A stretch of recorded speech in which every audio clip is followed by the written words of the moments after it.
Урматтуу замандаштар, кыргыз коомчулугу дагы бир беделдүү адамынан айрылып жатат.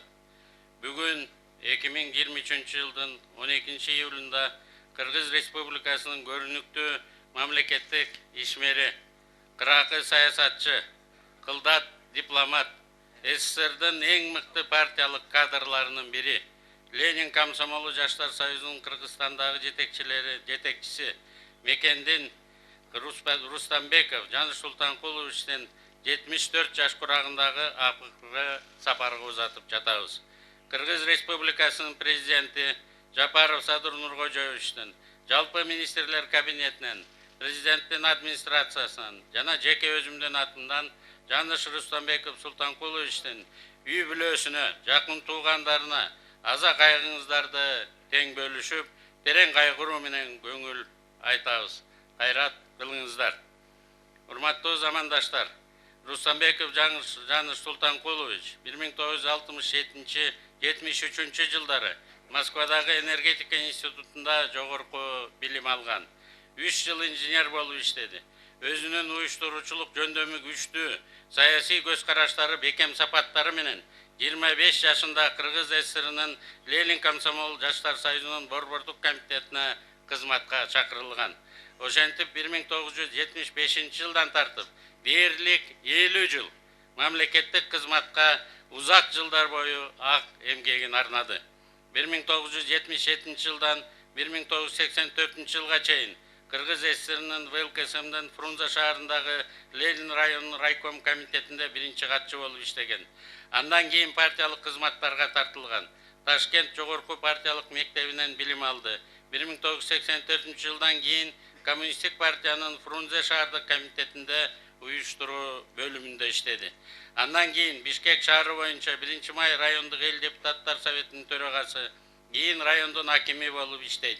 Бишкек шаарынын жетекчилик кызматтарына өкмөт менен партиянын эң ишенимдүү иштерман адамдары гана койгон.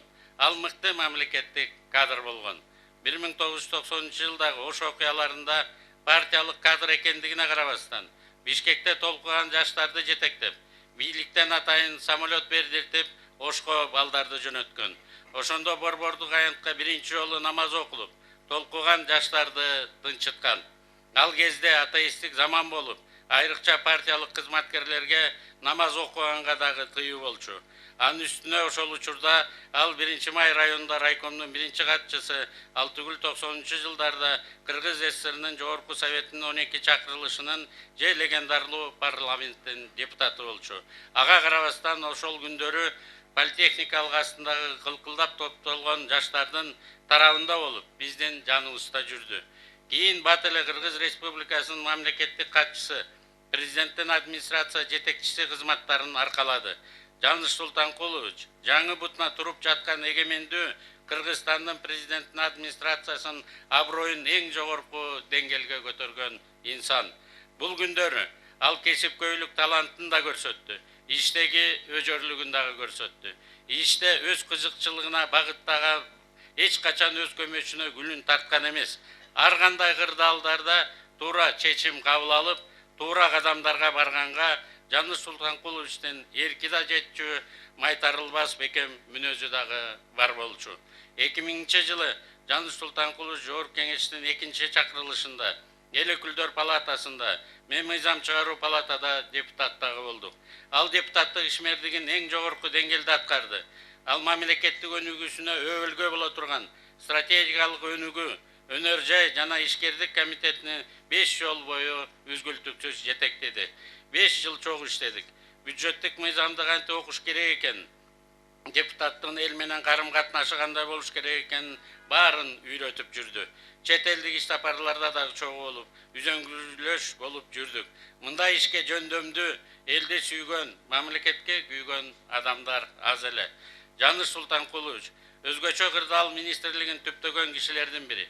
2005 жылкы революциядан кийин өзгөчө кырдаал министри болуп иштеп, МЧСте кереги жок, займа-зачет менен чогулган товарлардын баарын тазалап, 1500 номенклатураны кыскартып, МЧСтегилер абдан жакшы бүгүн түшүнүп турушат. Ошо взаимозачет деген оорудан кутулду. 2007 жылдан тартып Жаныш Султанкулович дипломатиялык кызматтарды аркалоого өттү. 2007 жылдан 2022 жылга чейин Кыргыз Республикасынын, Казакстан Республикасындагы, Түркменстандагы жана Тажикстан Республикасындагы атайын жана ыйгарым укуктуу элчиси болуп иштеди. Жаныш Султанкулович тубаса дипломат болчу. Анын ички дүйнөсүндөгү айкөлдүк менен кенендик, ошол эле учурда мүнөзүндөгү такшалган катуу тартип менен жөнөкөйлүк, сабырдуулук менен каардуулук сапаттар жасалмалуулукка жол бербеген.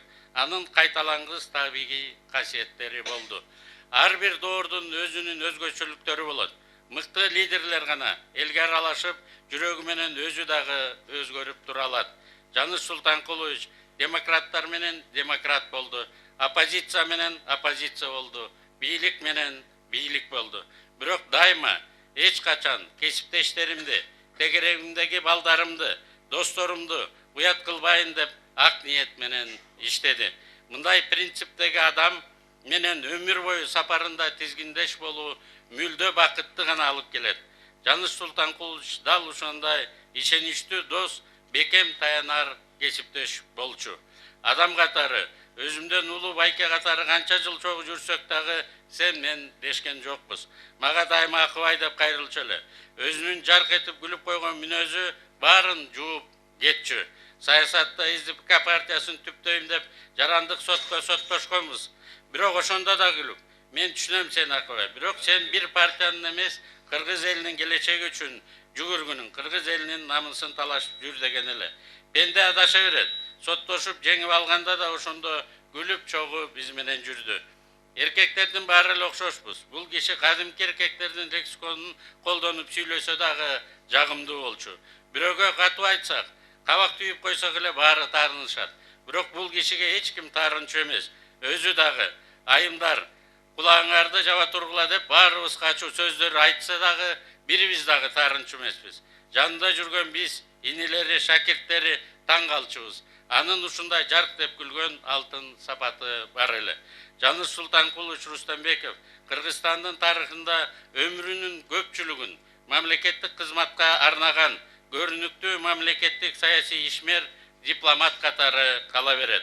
Урматтуу Жаныш Султанкулович, сиздин байсалдуу өмүрүңүз, адамдарга жасаган жылуу мамилеңиз, жаркын элесиңиз баарыбыздын жүрөгүбүздө ар дайым сакталат. Сизден айрылуу жалпы журтубуз үчүн орду толгус чоң жоготуу болду. Дагы жашай турсаңыз болмок.